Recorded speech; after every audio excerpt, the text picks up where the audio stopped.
I'm Huples Cat. This year, 600 million people are going to get food poisoning.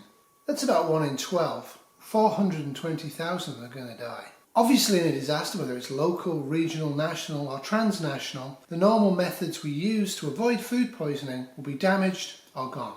This video will show you how to protect you and your family from food poisoning, both today and in a disaster.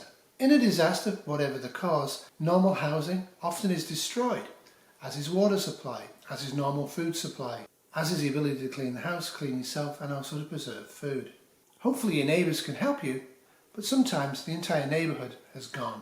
In these days, medical services often are targets of terrorism or violence, and they also may not be there or they may be severely damaged.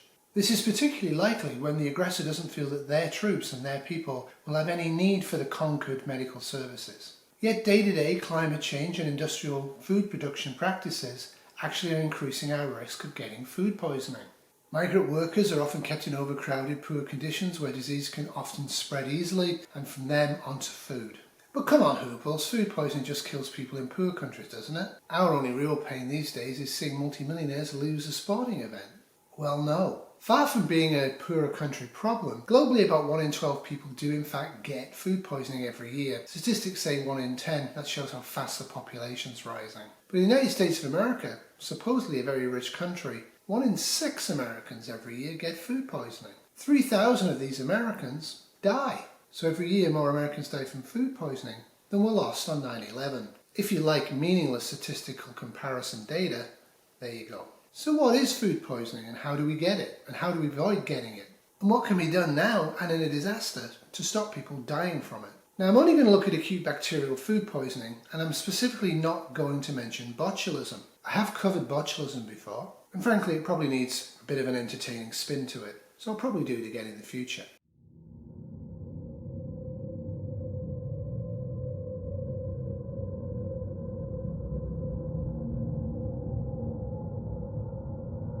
Botulism.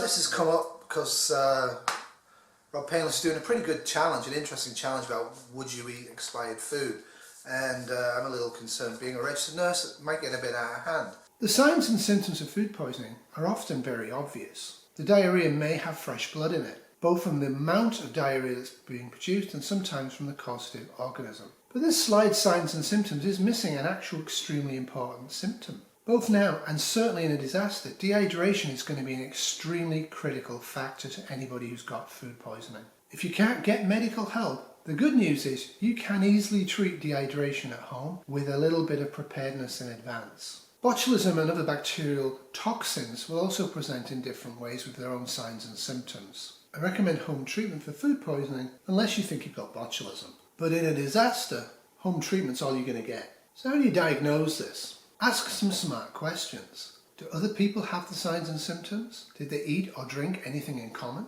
Can they recall eating anything that they were now suspicious of? That's not a very great question because oftentimes food poisoning has no clues whatsoever in the smell, taste or appearance of the food. The victims will often have nausea and vomiting, severe diarrhea, dehydration, and critically will be extremely weak. If you're able to take their temperature, and you should be prepared to be able to take people's temperatures in a disaster, they will have a temperature, often extremely high. Their abdomen will have very loud bowel sounds in all 4 quadrants. In fact, you may be able to hear it without a stethoscope. The abdomen will have mild to moderate pain if you touch it. It can occasionally be severe, but it should not really be localized. They will, however, have severe ongoing cramping that will spread across the entire abdomen. So when we say things like stomach flu, stomach bug, or food poisoning, we mean when you suddenly get sick with GI-type symptoms. So things like nausea, vomiting, diarrhea, abdominal pain, and that presumably you got this like infection either from somebody else around you who had the same symptoms, or maybe from something that you ate.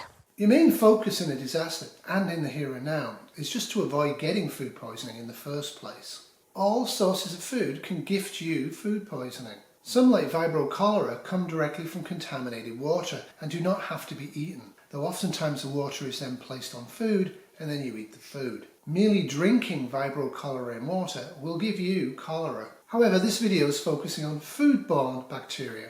I am likely to cover cholera in a future video. Now, children will present very differently from adults. However, they're going to require the same treatment. Due to their surface area, they're very young, extremely at risk from dehydration and death from food poisoning, Pregnant people are also very likely to miscarry and also at extreme risk from food poisoning, as are the very elderly, and as is anybody else who's immunocompromised. Causes of food poisoning are many, but will present specific issues, especially in a disaster. For example, access to clean water.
These graphs show the main bacterial threats to you with their sources and timing of onset.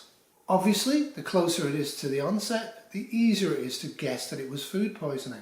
If it's 2 weeks later, the chances are you may not even recall eating anything. E. coli can present 10 days after ingestion.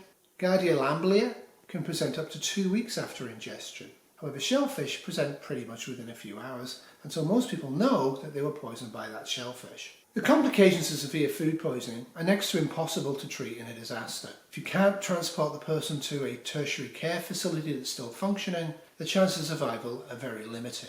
However, the vast majority of people will make a full recovery. The most basic thing you do is make sure they have adequate rest. Again, that might be hard to do in a disaster. You may still have to move. You want to rehydrate them with clean water. Getting the clean water is part of why you're a preparedness person.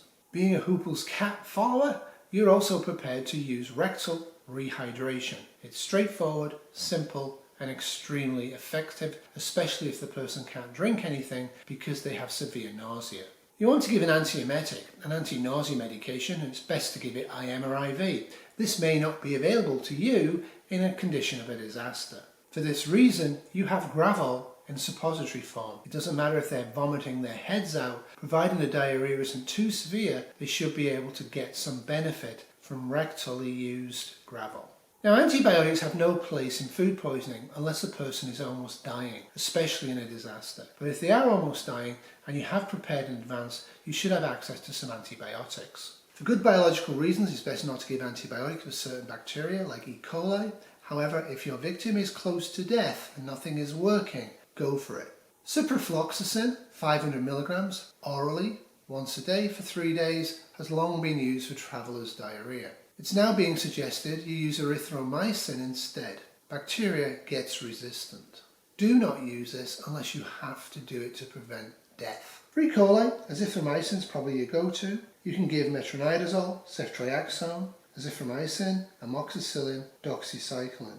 Doxycycline would be my go-to unless the person's pregnant. I would also consider not giving it to people under the age of 18. Pregnant women and pregnant men and children, I would try to give azithromycin. Whatever you do with antibiotics, no matter why you're giving them in grid down, use them cautiously, know what you're doing, and monitor very carefully for adverse reactions. So most people are going to recover with some rehydration. It can be by mouth quite simply, and they should be fine, and they're going to feel kind of sick for a while, but they should be okay. So what are you going to do to help them recover? The brat diet is strongly recommended.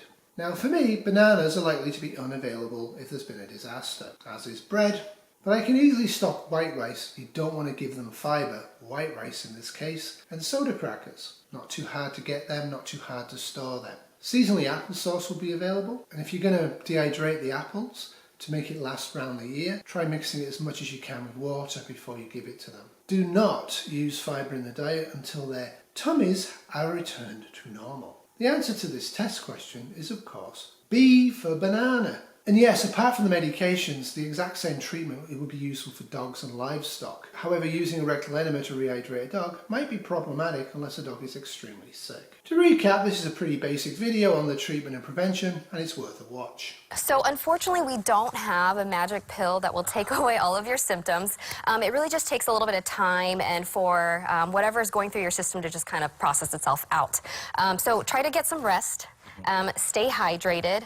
I do recommend drinking like maybe Gatorade or Powerade, but just diluting it with some water, just because that high sugar content can really irritate the stomach. Okay. And then kind of go easy with the food, some bland stuff, nothing greasy, nothing too spicy. And then you also talk about this brat diet. What does that mean? Yes, so the brat diet is just kind of a good way to remember some of the things you can start off with. So B for bananas, R for rice, A for applesauce, and then T for toast. So the vast majority of these cases don't require a visit to the ER, but let's say you're having like persistent fevers, that could be concerning.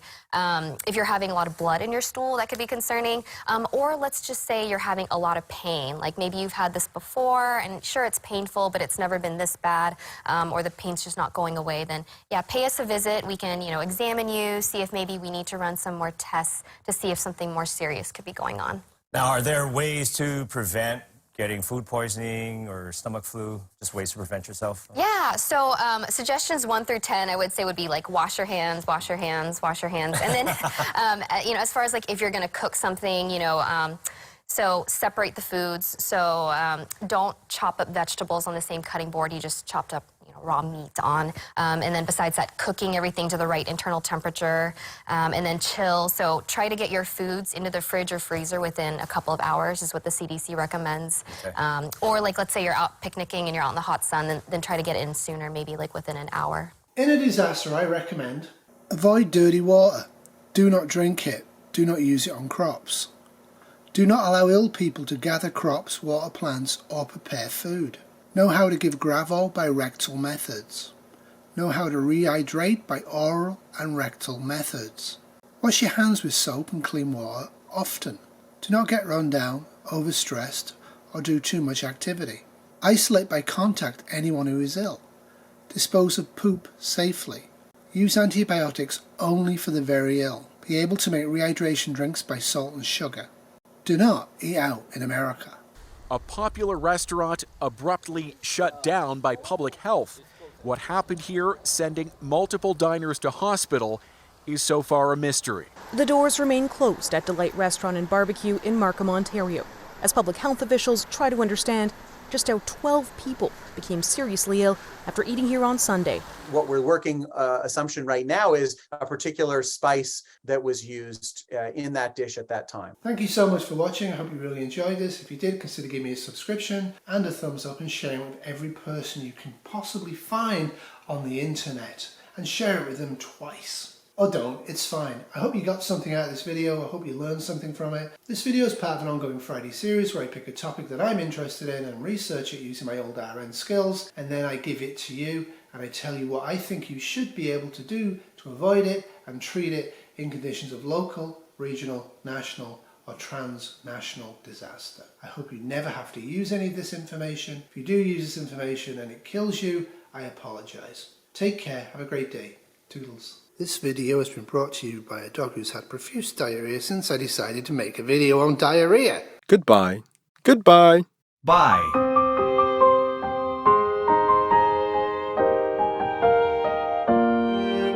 Bye.